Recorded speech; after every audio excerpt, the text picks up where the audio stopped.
Hello and welcome back to another episode of Strong Collectors Comics. My name is Jordan and I'm joined today as ever by my plucky co-host Dakota. And today we are talking Justice League, specifically how do you say, Dakota, re-galvanize interest, get people to make sure they're picking up this Justice League book. And this video is inspired by our friends over at Two Guys in a Stack of Comics, where they are putting out some great content talking about current books, kind of theory, dare say philosophy of comic books, which is quite compelling to me. We'd love to have a chat with these guys sometime. So if you haven't been seeing their stuff, go check them out because they deserve a lot more views than they're getting. But Dakota has picked out some Justice Leaguers. I have some in my mind, but we're going to do a little bit of a collaborative brainstorm on how we could put together this hypothetical book. Right. So it was kind of inspired by the Two Guys in a Stack of Comics. They were saying how there's not really a Justice League story right now. So we need something that's going to kind of pull folks in. But I kind of wanted to go a step further with my team of things that are going to pull them in and push them like wider within. So I think as we go through these members, I kind of have some that are maybe members that are going to branch off into their own story. Where we're going to like replace them. Cause the Justice League's not really a set group of characters. The whole background behind me are all members. But we're going to go with 7 to start. I thought that was I think how many were in the original Justice League cartoon. So I was like, we'll use that as our number. So I'll go through my 7. We'll kind of see what story we can make with it. So I'm going to start off. The leader is going to be Green Lantern. This is going to be John Stewart. Okay. I wanted to have somebody that was, powerful, been around for a while, somebody that's had some leadership experience and is also a well-known popular character. And I think John Stewart fits that bill. Next up, not necessarily going all colors, although I think that would be an interesting Justice League if we did, Green Lantern, Blue Beetle, Red Tornado. That's not the route I'm going though. I'm color going team. Right. I'm going Green Arrow as my second member. Another character that not quite as powerful, but still has a lot of experience. I think he's got kind of that like mentor role where he's kind of, he's older, but he kind of connects with the younger generation of heroes and kind of brings them up as heroes in my mind. And then we're going to add in a little bit more power. We're going to go some magic with Zatanna. I think, we've got some dudes like to read. They're attractive female team members. So that's right. She fits that bill. Absolutely. But also an interesting character that I think could use a lot more like deeper dives into it. And, I don't know whether we go straight like magician Zatanna or if we do kind of the Dr. Fate Zatanna. I think both would be very cool. Either way, she's on the team. I know we should probably have Superman on the team, but I didn't really want to have such an OP team where it's like we have to be going to space. I wanted to kind of bring us down just a little bit. So instead of Superman, I put Supergirl on the team because again, I think that's still going to bring in the younger fans, even like longtime nerds, obviously that know who Supergirl is. It's still a well-known character, still very powerful. I don't think quite on the level of power as Superman. If we were going to switch out maybe a little less popular, I'd maybe put Power Girl here because it's another character I think we could explore more, but I think Supergirl fits the bill better. So far we've got Green Lantern, John Stewart, Green Arrow, Zatanna, Supergirl. Next up, I'm going to put Booster Gold on the team. I think he's going to be in like the movies or he's got a show coming out, right? They're supposed to be working on a limited series, I think, with Booster Gold. Because I think that's something that the Two Guys in a Stack of Comics had mentioned where DC will put out these movies, but then there's not really a comic for fans that, they're like, wow, that was such a good movie. Like, well, how do I learn Who's more? This guy? Right. They can't go and pick that up some of the time. So we're going to put Booster Gold on the team. Again, just like kind of that fun, charismatic. He's got powers, but he's also not like crazy powerful. Okay. Then we're going to go Black Lightning. I don't know why, but he just kind of seems like he's got that like crowd appeal of not everybody knows who he is, but he's kind of like relatable. He had a show for a while, maybe not the world's greatest show, but I thought it was okay. Yeah. But again, I think it's still a super cool character. I think people our age, maybe a little bit older, kind of grew up on Static Shock. It's kind of that adult version of Static Shock. And then my last character for the team is going to be Plastic Man. We've talked about him in previous episodes. You got the comedic stuff. He's got the stretchy powers, very, very comic book looking character. So my 7, I'll give you another recap just in case you forgot any. Green Lantern, John Stewart. Right. Green Arrow, Zatanna, Supergirl, Booster Gold, Black Lightning, and Plastic Man. So again, I didn't want to go just the straight, most popular characters, because I think that story has been told. You can go read those comics. I wanted to pull in characters that had popularity, but also characters that we could dive deeper into. Learn a little bit more about. So is this like they're in a Watchtower satellite situation, Dakota? Are they in a Hall of Justice? Is there a totally new kind of headquarters we haven't seen yet? What are we feeling? I'm going to say Hall of Justice. I think we can still have maybe the satellite, and I think it would be interesting to do kind of a Justice League Unlimited scenario where we have the roster of characters that we can pull from. Bigger team. But we're really focusing on this as like our core team that we're going to see most of the time. But we know other teams are out there doing their own thing. So you go read those books if you want to. Because I didn't want to do like a space type of, like, I didn't want us to have to go to like Apocalypse and battle, because I think that'd be a different type of team. Like, I don't think we'd be really taking Plastic Man and Green Arrow to Apocalypse. Hey man, you never know. I mean, they would go. Green Arrow could come in handy. He's not going to back down, but I think that's fair. I kind of want to see more of the super villains that are going to be on Earth and handling those situations. A little bit smaller scale, maybe, but still important. Okay. And starting with John Stewart, Green Lantern. Is that like this is our leader kind of guy in this situation? Dakota? Yep. He's going to be leading the team. All right. Yeah. I like the idea of Green Lantern being a leader, especially him, because I think, do we see Green Lantern as like a Justice League leader in many things? I'm not sure that anything comes to mind for me. It's possible. Yeah. I think there are stories, but I think usually you're going to see like Superman as the leader. Right. And, he's kind of that, like, he's down the totem pole a little bit. Right. Yeah. I like that idea of using Green Lantern more prominently, because I do think he's cool enough of a character and really even powerful enough in many situations, depending on what you're doing. I definitely think that would be sweet.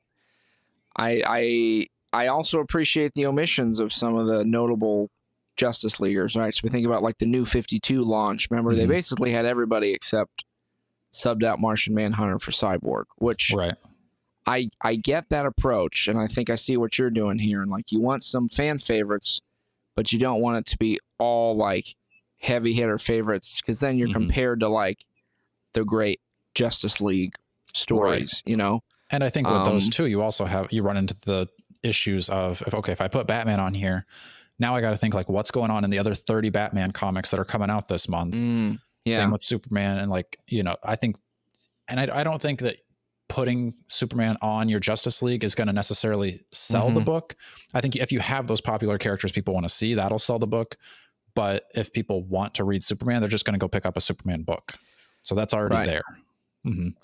Yeah. I think I get that. It reminds me a little bit of like one of your favorites, the Astonishing X-Men approach, and kind of trimming down.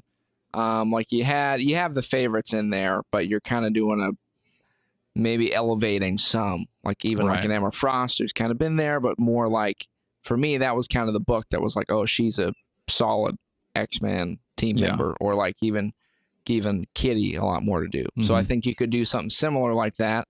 I know we've, for some reason, been talking about Plastic Man a lot, but I would love to see a story that he's not, like you said, it's just, there's some comedic stuff, but it's not just like butt of the joke, or like funny the whole time. Like, you could actually develop, maybe you play with that perception.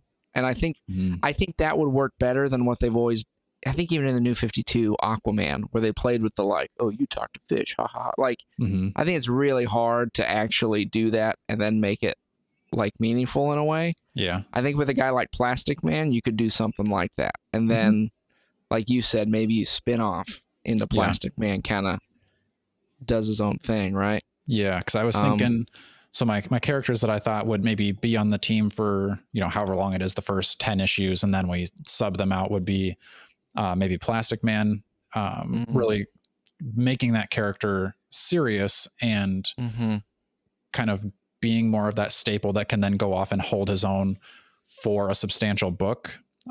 Because I don't know that maybe there are Plastic Man comics out there that are really good. I just haven't read yet. But I think, like you said, he could be elevated. And same with Green Arrow. I think, kind of like I said, I feel like he's one that would bring up the younger generation, kind of like teach them what it means to be a hero.